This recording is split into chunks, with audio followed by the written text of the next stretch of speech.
emergency water landing. The terminal at Miami International hummed with the usual morning bustle as Flight 72 prepared to push back. Business travelers scrolled through their phones.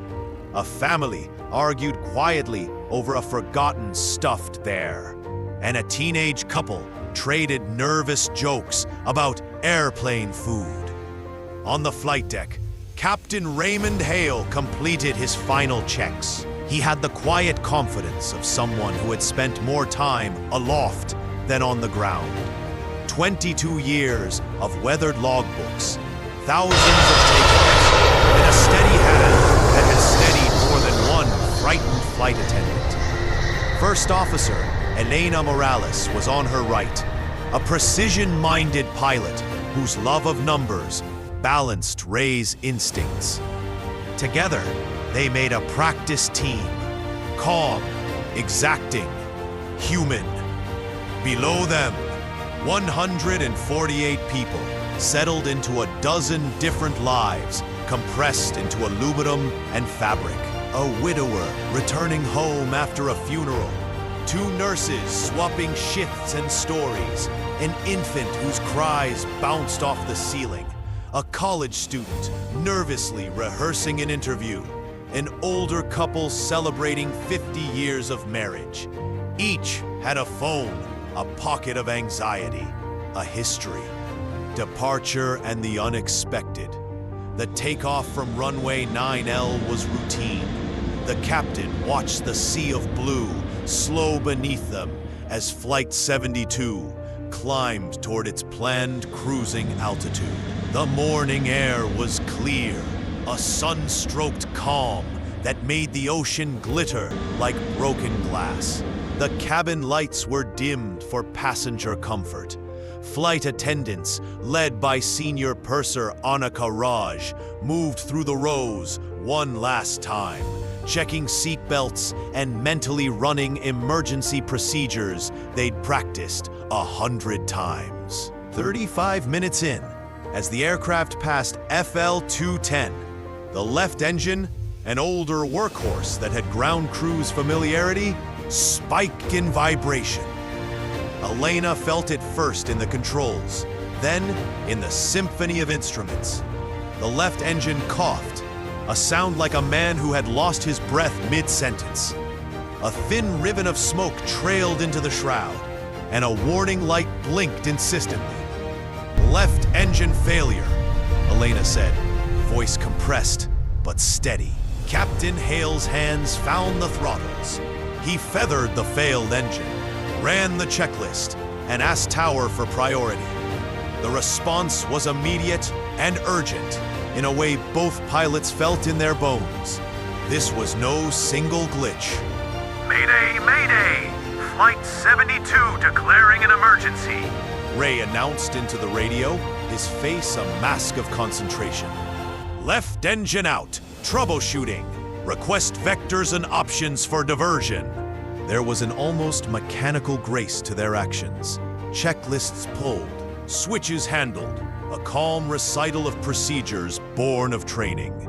Crew resource management in motion, the right decisions made as if the aircraft itself were an orchestra and they were the conductors.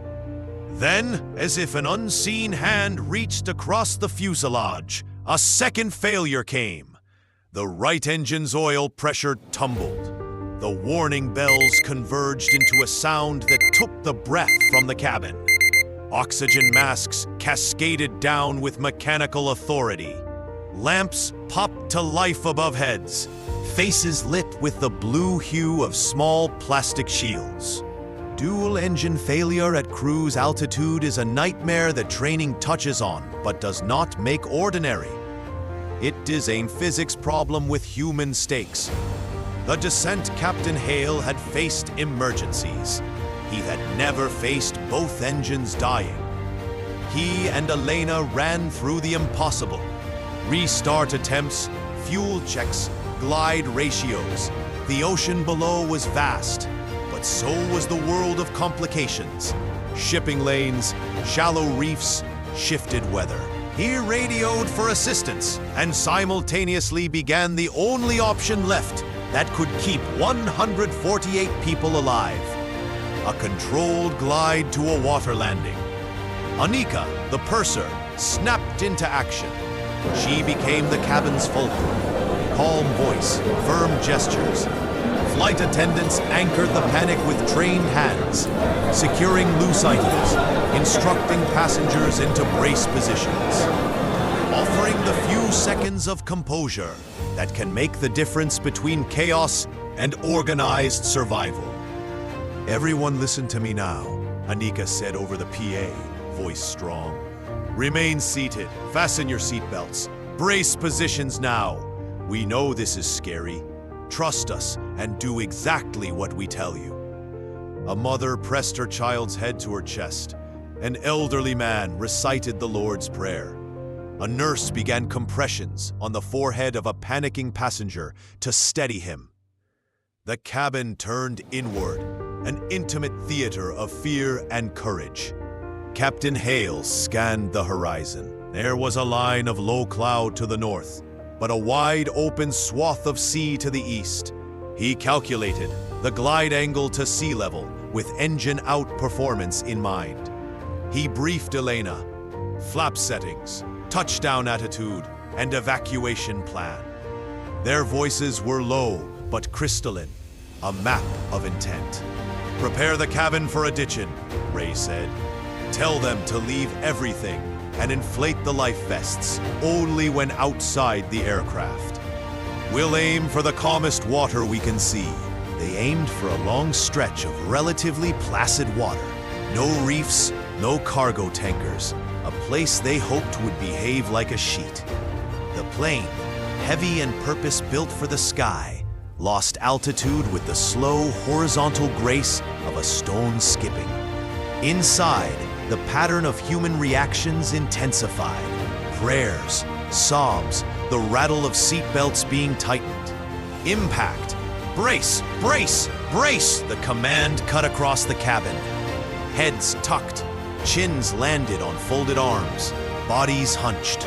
The aircraft struck the sea with an impact that felt like a giant's palm. Water slammed the fuselage. For a terrifying instant, it seemed the jet would break. Then the wings held, the fuselage skidded forward, and the aircraft rolled, settling onto its belly. There was shouting, metal groaning, the terrible hiss of water finding seams. But then, improbably, the aircraft floated. Anika and the crew moved through the cabin like practiced medics, checking for injuries, handing out life vests and calming the frightened. Elena and Ray ran through shutdowns and prepared the slides, instructing Anika to initiate evacuation. Outside, the ocean took the sound of the impact and sent it away in waves. The sun glared off the water. Somewhere on the horizon, a distant ship steamed on, unaware for a heartbeat. Down in the cabin, the first sharp relief began to eddy through people. Survival itself sometimes arrives first as disbelief. Rescue Flight 72's emergency beacon pinged through the air. The Coast Guard, vectored by air traffic control, responded with a precision that felt like the flip of a calm decision. Boats that once seemed like small toys on the immense sea now streaked toward the fuselage. A helicopter hovered, a speck that grew into a life-saving machine as it lowered baskets and hoisted the injured. The evacuation was anything but cinematic. It was an exercise in grim efficiency. Passengers in their wet clothes climbed into rafts that bobbed like small, stubborn islands. The crew helped, counting heads, cross-checking manifests. The infant, wrapped in the nurse's shirt, was passed into a rescue basket while the crowd watched, breath held. Captain Hale was the last to leave. He walked the length of the aircraft, feeling its last shudders beneath his boots, before an SAR jumper helped him step into the sea. He surfaced, winded and numb, and was lifted into the helicopter with the crew. By the time darkness edged the horizon, every soul from Flight 72 had been recovered. There were bruises, broken bones, and traumata that would take longer to mend than the visible wounds. There were also quite miracles: the elderly couple who held hands the entire time, the nurse who kept a young man from hyperventilating, the flight attendant who shielded a child from a broken window with her own body. Investigation and aftermath. The story of Flight 72's water landing became a headline, then a dossier. Aviation authorities descended like archivists. Black boxes recovered, radar logs reviewed, maintenance records audited. The National Transportation Safety Board, NTSB, led a painstaking investigation that would later reveal a cascade of unlikely mechanical failures, compounded by a maintenance oversight and a rare manufacturing defect in a component of the fuel system. It was the sort of thing engineers called a failure chain, not obvious at any single step, but deadly in combination. For the crew, the months after were a different kind of flight. Ray took leave, sleeping in a quiet house where the windows closed the world in. He replayed decisions in his mind, interrogated the margins between survival and catastrophe. Elena confronted the same ghosts and found solace in the small community of professionals who had been with her in that cabin of trembling metal. Anika and the cabin crew attended counseling sessions the airline provided. They were lauded for adherence to procedure and for prioritizing lives over property. The nurses, the passengers who had helped strangers, and the Coast Guard were honored in small ceremonies. Many survivors formed an informal group, a knot of people who had been altered at the same moment. They shared coffee, phone numbers, and memories. Some raw, some re-knit into gratitude. Personal aftershocks. The widower, returning from his wife's funeral, discovered a new reason to keep moving. The teenage couple, who had flirted and worried about small things in Miami, married 2 years later and named their daughter after the nurse who'd calmed them. The college student found that the interview he'd missed because of the emergency gave way to a different opportunity, one shaped by the story he told afterward, about character, about how strangers become family. Not all change was gentle. Some passengers found the world forever altered. The sudden dread of boarding a plane, the recurring images of metal and water when they closed their eyes.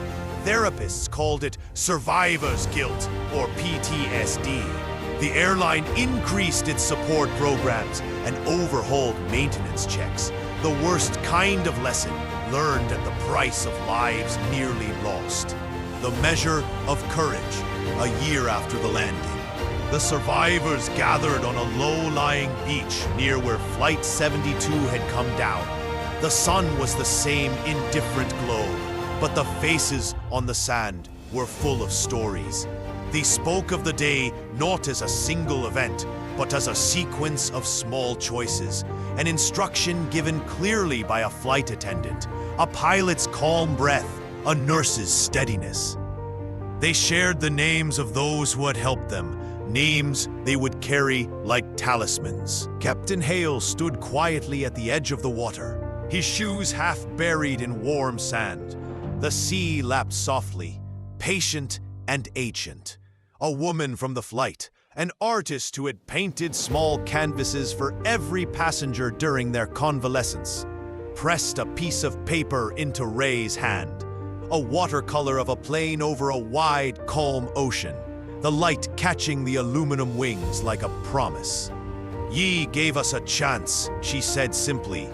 Ray looked at the painting, then at the group behind him, the imperfect, brave humans, stitched together by one extraordinary day. He felt the weight of what had been lost and the unexpected lightness of what had been saved. "We all did," he replied.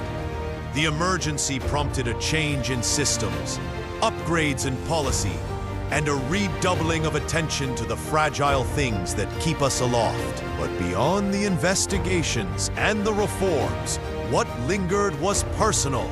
The quiet bravery of ordinary people, the steady competence of a crew who refused to let fear decide the outcome, and the long, slow work of healing. When the survivors left that beach, they carried with them more than trauma and gratitude. They carried an unshakable fact. In the face of a world that can break without notice, the will to help, practiced, calm, steady, will always remain. And human can turn catastrophe into survival. And in that fragile space between panic and order, strangers become a lifeline.